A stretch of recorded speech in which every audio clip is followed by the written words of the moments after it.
ጋይስ ማርያምን ህልም አየሁ። አሁን እንደ ኢትዮጵያ ሰዓት አቆጣጠር ከሌሊቱ 11 ሰዓት ከ45 ነው። ማለትም እዚህ እኔ ባለሁበት 5 ሰዓት ከ45 ማለት ነው። ሌሊት ነው፣ ገና አልነጋም። እዩት፣ ከኋላዬም ጨለማ ነውና ህልሙን የቀሰቀሰኝ ህልሜን ከመንገሬ በፊት ትናንትና ምን ሳስብ እንደነበረ ልንገራችሁ። በባለፈው ቻሌንጅ አዶናይ በጣም ሲጨናነቅ ነበር። አይታችሁት ከሆነ ጋይስ ደብሮኛል፣ ጨንቆኛል ምናምን እያለ በጣም ስትረስ ውስጥ ገብቶ ነበረ እና በዚህኛው ቻሌንጅ አዶናይ እንዳይጨናነቅ ምንድን ነው በቃ መደረግ ያለበት ምንም አይነት የጭንቀት ስሜት ሳይሰማው እንዴት ነው የሚያልቀው የሚለውን በቃ ሳስብ ነበር እና ህልም አየሁ።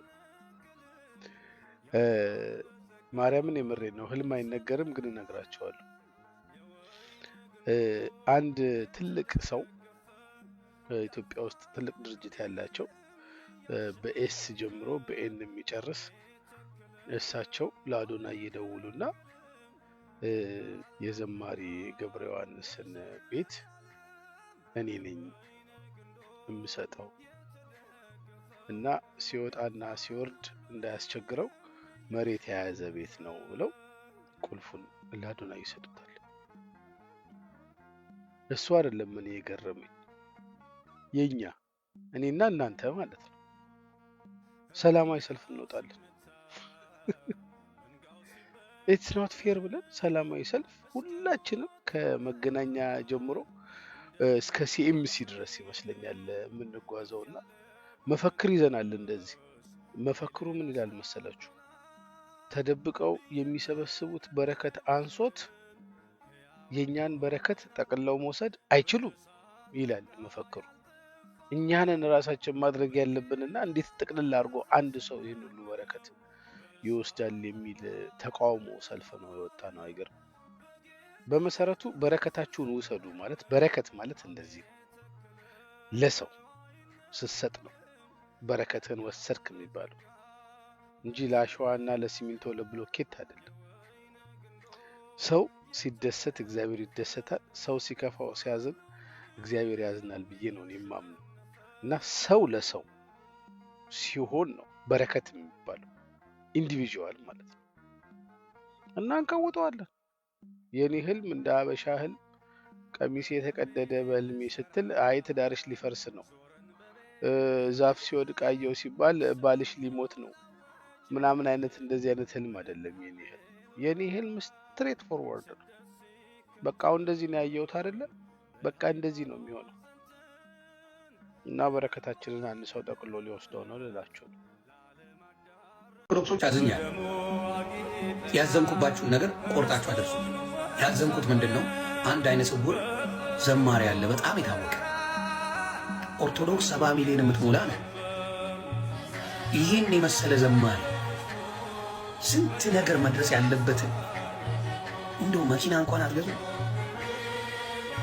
እንደው በጌታ በኢየሱስ እንደው በምትወዷት በቅድስት ድንግል ማርያም ስም አባቴ ይህን የመሰለ ዘማሪ እንደው በኦርቶዶክስ መኖሩ ይሄ ነገር አያስፈልገው? አንድ ቆርቆሮ መግዛት 70 ሚሊዮን ኦርቶዶክሳዊ ያቀተዋል። ስንት ጀግና ሰዎች የተረሱ እና አዶናይ እያስታወሱ ነው። እኔ በጣም አዶናይ በጣም ነገሮች አስተካክሏል። ኮምፕሊትሊ 360 ወደ ጥሩ ነገር መጥቷል። እና እውነት ነው 70 ሚሊዮን ኦርቶዶክሳውያን ለዘማሪዎቻችሁ ለምኖቻችሁ መድረስ ያቅታችኋል። ጥሩ አይደለም በእውነት በሎ የአዶናይ ቻሌንጅን ተከታትላችሁ በአንድ ጊዜ ይህን ሰው ጥሩ ደረጃ አደርሱ።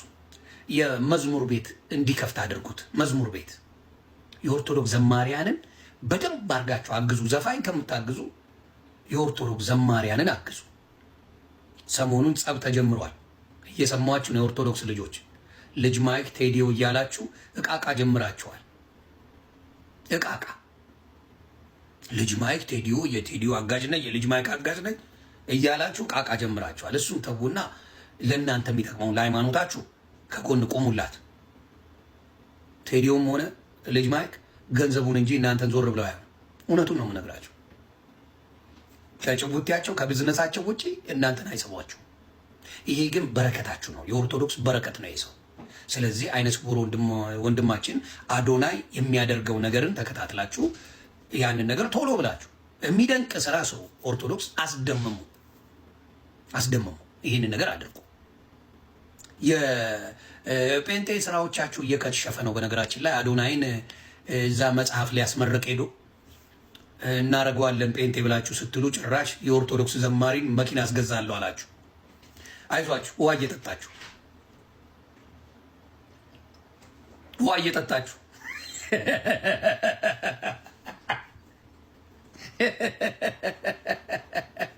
ሳድዬ እውነትን ውሃ እየጠጣችሁ ጴንጤዎች አዶናይን የእዩ ጩፋ ጋር ሄዶ መጽሐፍ ስላስመረቀ ይህ ሰውዬ እኮ ጴንጤ ቢሆን በጣም እግዚአብሔር እኮ ምናምን እያደረገው ነው። ልክ ከጴንጤ ጋር ሻይ ቡና ከጠጣ ጴንጤ ካልሆነ ሄደዋል። እንደዚህ አይነት ሙድ እኔ በሙስሊምም አይቻላቅም፣ በኦርቶዶክስም አይቻላቅም። የኦርቶዶክስ ልጅ ከሙስሊም ጋር ሻይ ቡና ሲሉ ነው የሚውሉት። ይህ ልጅ እኮ እንደው ቢሰልም እኮ ምናምን እያልኩ አልቋምጥም ለፖለቲካ እንዲያመቼ። ይህ ልጅ እኮ እንደው ኦርቶዶክስ ቢሆን ኖሮ ምናምን አይልም ሙስሊሙ። ገባ ይንጀስ ደውስታ እንዲሁ ተዋደ መኖር ትችላለህ። ግን ያላቸው መልከስከስ እንዴት እንደሚያስጠላኝ ካየኋቸው በኋላ ካየው ውስጣቸው መሽገር እንደሆነ ካየሁት በኋላ ጌታ ኢየሱስን ነው የምላቸው። መሽገር ይሄ የውሸት ፖለቲካ የውሸት ሃይማኖት እንደሆነ ካየሁት በኋላ በጣም ነው የሚደንቁ። እና አዶናይ ትላንትና ፌስቡክን ሲያጥለቀልቁ ብለው ዛሬ ለዘማሪው ለኦርቶዶክስ ዘማሪ መኪና እናስገዛ ሲሉ አፋቸውን ጥርቅም አረገ። ጥርቅም ማስመሰል በጣም ይወዳሉ። ሌላው መንግስት እኔን በስሱ ይሰማኛል ስላችሁ ብትሰሙኝ ጥሩ ነው። ብልጽግና እኔ ከነ ምናምናችሁ ደስ ትሉኛላችሁ። ከነ ጥፋታችሁ ይሄ መንገድ ላይ እንደ ቁራ እየጮኸ የሚያደነቁረውን አረጋጉልን ብዬ ተናገርኩ ሶሻል ሚዲያ ላይ። እና መንገድ ላይ እንደ ቁራ የሚጮሁትን መንግስት ከዚህ በኋላ ጮታችሁን በቤተ መቅደሳችሁ አድርጉት አላቸው። መጮህ ትችላላችሁ፣ ግን በእናንተ ቤተ መቅደስም ሆነ አዳራሽም ሆነ መጋዘን ሄደጩ። መንገድ ላይ ሰው አታደነቁርም፣ በስፒከር ጆሮ አትበጥስም ብለው ነገሯቸው። ይሄ የተቀደሰ ሀሳብ የትም ሀገር ላይ አትችልም። የምን አባ መቀባጠር ነው? የምን መለፍለፍ ነው? በየመንገዱ እንደ እብድ እንደዛ ያደረገ ጌታ ኢየሱስ ክርስቶስ መጽሐፍ ቅዱሳዊ ነው የምነግራችሁ። የማይፈልጓችሁ ከተማ ላይ የጫማችሁን ትቢያ አራግፋችሁ ውጡ ነው የሚለው። እንኳን መንገድ ላይ ልትለፈልፍ በየመንገዱ እያልክ ጅራታ የሚመስል መጮህ ቀርቶ መጽሐፍ ቅዱሳዊ ነው።